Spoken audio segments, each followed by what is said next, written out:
Operation ಸಿಂಧೂರಕ್ಕೆ Delhi car blast ಪ್ರತೀಕಾರವಾಯ್ತಾ? Delhi car blast ಏನ್ ನಡೀತು? ಯಾವ ಕಾರಣಕ್ಕೆ? ಯಾವುದರ ಪ್ರತೀಕಾರ ಇದು? ಆಪರೇಷನ್ ಸಿಂಧೂರಕ್ಕೆ ಪ್ರತೀಕಾರವಾಗಿ ನಡೀತಾ ದೆಹಲಿಯಲ್ಲಿ ಕಾರ್ ಬ್ಲಾಸ್ಟ್.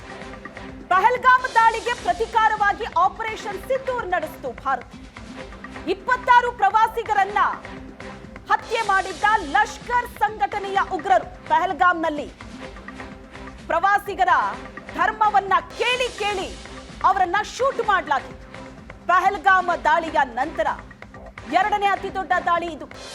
ಉಗ್ರ ಕೃತ್ಯ ನಡೆದಿರೋದು ದೇಶದಲ್ಲಿ. ಉಗ್ರರ ದಾಳಿಗೆ ಪ್ರತೀಕಾರವಾಗಿ ಭಾರತೀಯ ಸೇನೆ ಪ್ರತ್ಯುತ್ತರ ಕೊಟ್ಟಿತ್ತು. ಪಹಲ್ಗಾಮ್ ದಾಳಿಯ ನಂತರ ಪಾಕ್ ಉಗ್ರರನ್ನ ಗುರಿಯಾಗಿಸಿ ಭಾರತೀಯ ಸೇನೆ ದಾಳಿ ಮಾಡಿತ್ತು. ಮಸೂದ್ ಅಜರ್ ಮಸೀದಿ ಮನೆ ಗುರಿಯಾಗಿಸಿ ಕ್ಷಿಪಣಿ ದಾಳಿಯನ್ನ ನಡೆಸಿತ್ತು ಭಾರತ. ಮಸೂದ್ ಅಜರ್ನ ಶುಭಾನಲ್ಲ ಮಸೀದಿ ಧ್ವಂಸ ಆಗಿತ್ತು. ಮಸೀದಿಯಲ್ಲೇ ಮಸೂದ್ ಅಜರ್ ಕುಟುಂಬಸ್ಥರು ವಾಸ ಮಾಡ್ತಾ ಇದ್ರು. ಬ್ರಹ್ಮೋಸ್ ಕ್ಷಿಪಣಿ ದಾಳಿಯಲ್ಲಿ 10 ಕುಟುಂಬಸ್ಥರು ಸಾವಿಗೀಡಾಗಿದ್ರು. ಈಗ ದೆಹಲಿ ಕಾರ್ ಬ್ಲಾಸ್ಟ್ ಇದೆಯಲ್ಲ, ಇದು ಯಾವುದರ ಪ್ರತೀಕಾರ? ತನ್ನ ಕುಟುಂಬಸ್ಥರ ಸಾವಿಗೆ ಪ್ರತೀಕಾರವಾಗಿ ದೆಹಲಿಯಲ್ಲಿ ನಡೀತಾ ಸ್ಫೋಟ. ದೆಹಲಿಯಲ್ಲಿ ಕಾರ್ ಬಾಂಬ್ ಸ್ಫೋಟ ಮಾಡಿಸಿದ್ದ ಮಸೂದ್ ಅಜರ್ ಜೈಷ್ ಸಂಘಟನೆಯ ಉಗ್ರರಿಂದ ದೆಹಲಿ ಕಾರ್ ಬಾಂಬ್ ಸ್ಫೋಟ. ಕಾರು ಬಾಂಬ್ ಸ್ಫೋಟಕ್ಕೆ 10 ಮಂದಿ ಸಾವನ್ನಪ್ಪಿದ್ದಾರೆ, 30ಕ್ಕೂ ಹೆಚ್ಚು ಮಂದಿ ಗಾಯಗೊಂಡಿದ್ದಾರೆ. ಆಪರೇಷನ್ ಸಿಂಧೂರಕ್ಕೆ ಪ್ರತೀಕಾರವಾಗಿ ಅಜರ್ ಈ ಸಂಚನ್ನ ರೂಪಿಸಿದ್ದ. ಹರಿಯಾಣದಲ್ಲಿ ಜೈಷ್ ಉಗ್ರರನ್ನ ಕಾಶ್ಮೀರದ ಪೊಲೀಸರು ಬಂಧಿಸಿದ್ರು. ಕಳೆದ 2 ದಿನದ ಕಾರ್ಯಾಚರಣೆ ನೋಡ್ತಾ ಇದ್ರೇನೆ ಗೊತ್ತಾಗುತ್ತೆ. ಉಗ್ರ ಚಟುವಟಿಕೆಗಳಲ್ಲಿ ಭಾಗಿಯಾದಂತ ಹಲವರನ್ನ ಪೊಲೀಸರು ಅರೆಸ್ಟ್ ಮಾಡ್ತಾ ಇದ್ರು. ಬಹುತೇಕ ವೈದ್ಯರು 2900 ಕೆಜಿಯಷ್ಟು ಸ್ಫೋಟಕಗಳನ್ನ ವಶಕ್ಕೆ ಪಡೆದ್ರು. ಅದಾದ ಕೆಲವೇ ಗಂಟೆಗಳಲ್ಲಿ ದೆಹಲಿಯಲ್ಲಿ ಬ್ಲಾಸ್ಟ್ ಆಗಿತ್ತು. ಈ ಬಗ್ಗೆ ಹೆಚ್ಚಿನ ಡೀಟೇಲ್ಸ್ ಅನ್ನ ಕೊಡ್ತಾರೆ ಪ್ರಶಾಂತ್ ಇದ್ದಾರೆ ಸಂಪರ್ಕದಲ್ಲಿ. ಪ್ರಶಾಂತ್, ಈ ದೆಹಲಿ ಬ್ಲಾಸ್ಟ್ ಇದೆಯಲ್ಲ, ಕಾರ್ ಬ್ಲಾಸ್ಟ್, ಇದು ಯಾವ ಕಾರಣಕ್ಕೆ, ಯಾವುದರ ಪ್ರತೀಕಾರ ಅಂತ ನೋಡ್ತಾ ಹೋದ್ರೆ ಕಣ್ಮುಂದೆ ಬರೋದೇ ಆಪರೇಷನ್ ಸಿಂಧೂರ್. ಪಹಲ್ಗಾಮ್ನಲ್ಲಾದಂತ ಅಟ್ಯಾಕ್, ಅದಕ್ಕೆ ಭಾರತ ಆಪರೇಷನ್ ಸಿಂಧೂರ ನಡೆಸಿತು. ಅದೇ ಇಲ್ಲಿ ಪ್ರತೀಕಾರವಾಗಿ ಹಾಗಾದ್ರೆ ದೆಹಲಿಯಲ್ಲಿ ಬ್ಲಾಸ್ಟ್ ನಡೀತಾ? ಹಾಗಾದ್ರೆ ಉಗ್ರ ಅಜರ್ ತನ್ನ ಕುಟುಂಬಸ್ಥರನ್ನ ಕೊಂದಿದ್ದಕ್ಕೆ ಸಿಟ್ಟಿನಲ್ಲಿ ಇಂಥದೊಂದು ಪ್ರತೀಕಾರ ತೀರಿಸಿಕೊಂಡ? ಇದರ ಸಾಧ್ಯತೆಗಳು? ಶ್ವೇತಾ, ಮಸೂದ್ ಅಜರ್ ಮತ್ತು ಭಾರತದ ಒಂದು ದುಶ್ಮನಿ ಏನಿದೆ ಅದು ಇವತ್ತಿಂದಲ್ಲ. 30 ವರ್ಷಗಳ ಹಿಂದೆ ಕಾಶ್ಮೀರದಲ್ಲಿ ಒಳಕ್ಕೆ ನುಸುಳಿ ಮಸೂದ್ ಅಜರ್ ಭಯೋತ್ಪಾದಕ ನೆಟ್ವರ್ಕನ್ನು ಸ್ಥಾಪಿಸ್ಲಿಕ್ಕೆ ಭಾರತಕ್ಕೆ ಬಂದಾಗ ಆತನನ್ನು ಜಮ್ಮು ಕಾಶ್ಮೀರದ ಪೊಲೀಸರು ಹಿಡಿದು ಜೈಲಿಗೆ ಹಾಕಿದ್ರು. ಅದಾದಮೇಲೆ ಮಸೂದ್ ಅಜರ್ನನ್ನು ಬಿಡಿಸಬೇಕು ಅನ್ನುವ ಕಾರಣಕ್ಕೋಸ್ಕರವೇ ತಾಲಿಬಾನ್ ಜೊತೆಗೂಡಿ, ಅಂದರೆ ತಾಲಿಬಾನ್ನ ಒಂದು ಸಪೋರ್ಟ್ ಕೂಡ ಇತ್ತು, ಕಂದಹಾರ್ ಹೈಜಾಕ್ ಮಾಡಿದ್ದೇ ಮಸೂದ್ ಅಜರ್ನನ್ನು ಬಿಡಿಸಬೇಕು ಅನ್ನುವ ಕಾರಣಕ್ಕೋಸ್ಕರ. ದುರದೃಷ್ಟವಶಾತ್ 100 ಪ್ರಯಾಣಿಕರನ್ನು ಒತ್ತೆಯಾಳಾಗಿಟ್ಕೊಂಡು ಕಾಬೂಲ್ನಲ್ಲಿ ವಿಮಾನ ಇಳಿದಾಗ ಅನಿವಾರ್ಯವಾಗಿ ಭಾರತ ಸರ್ಕಾರ ಮಸೂದ್ ಅಜರ್ನನ್ನು ಬಿಟ್ಟು ಕಂದಹಾರ್ನ, ಅಂದರೆ ಆ ಒಂದು ಕಂದಹಾರ್ಗೆ ಮಸೂದ್ ಅಜರ್ನನ್ನು ಬಿಟ್ಟು ಕಳಿಸಲಾಗಿತ್ತು. ಅದಾದ ಮೇಲೆ ಪಾರ್ಲಿಮೆಂಟ್ ಅಟ್ಯಾಕನ್ನು ಜೈಷೆ ಮೊಹಮ್ಮದ್ ನಡೆಸಿದ್ದು ಮಸೂದ್ ಅಜರ್ನನ್ನು ನಾವು ಬಿಟ್ಟು ಕಳಿಸಿದ ನಂತರ. ಅದಾಗಿ ಅನೇಕ ಬಾರಿ ಜೈಷೆ ಮೊಹಮ್ಮದ್ ಭಾರತದಲ್ಲಿ ಈ ರೀತಿಯ ಭಯೋತ್ಪಾದಕ ಚಟುವಟಿಕೆಗಳನ್ನು ನಡೆಸಿತ್ತು.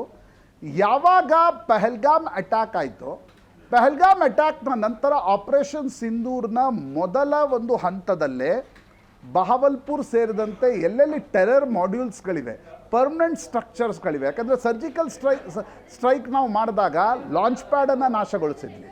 ಬಾಲಾಕೋಟ್ ಏರ್ ಸ್ಟ್ರೈಕ್ನಲ್ಲೂ ಕೂಡ ನಾವು ಒಂದು ಭಯೋತ್ಪಾದಕ ನೆಲೆ ಮೇಲೆ ಮಾತ್ರ ದಾಳಿ ಮಾಡಿದ್ವಿ.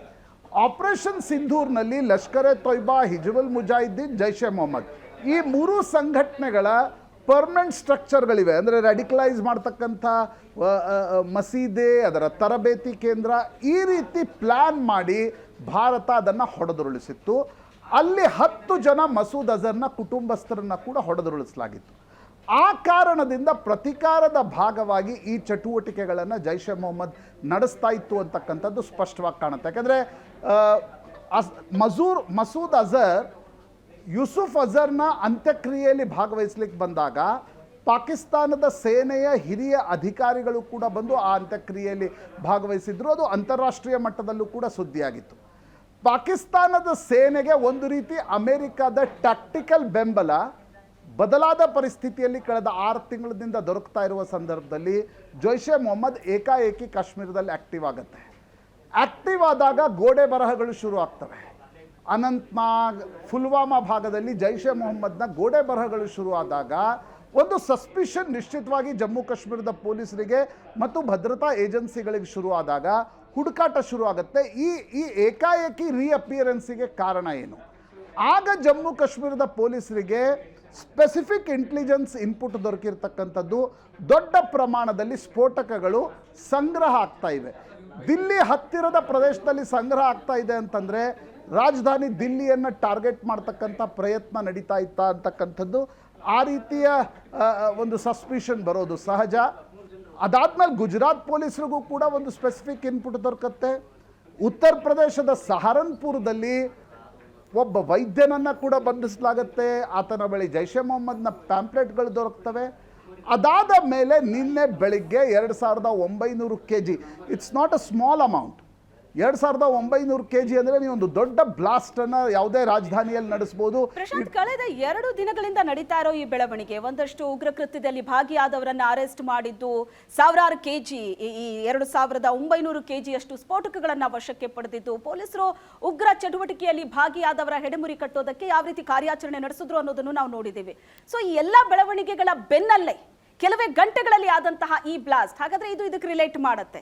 ತರಾತುರಿಯಲ್ಲಿ ಒಂದು ಉಗ್ರ ಕೃತ್ಯ ನಡೆಸಬೇಕು ಅಂತ ನಡೆಸಿದ ಹಾಗೆ ಇದೆ. ಇದು ಮೇಲ್ನೋಟಕ್ಕೆ ಗಮನಿಸೋದಾದರೆ ಒಂದು ದೊಡ್ಡ ಉಗ್ರರ ಕೃತ್ಯದ ಒಂದು ಪ್ಲಾನಿಂಗ್ ನಡೆದಿತ್ತು.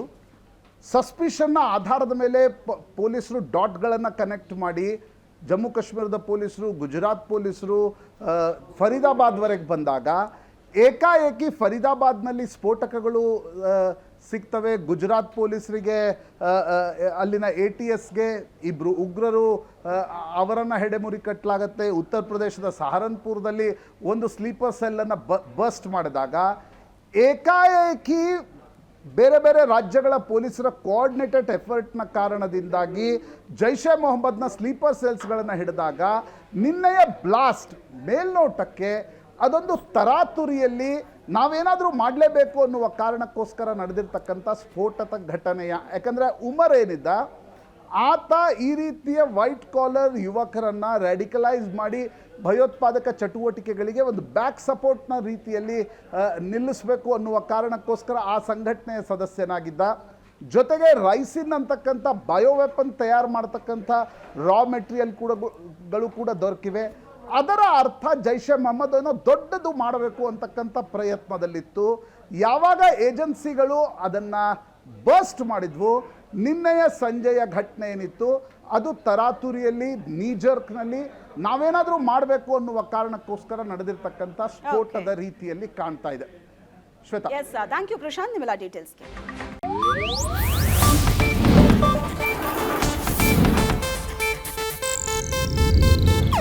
ಇದು ಏಷ್ಯಾನೆಟ್ ನ್ಯೂಸ್ ನೆಟ್ವರ್ಕ್ ಪ್ರಸ್ತುತಿ.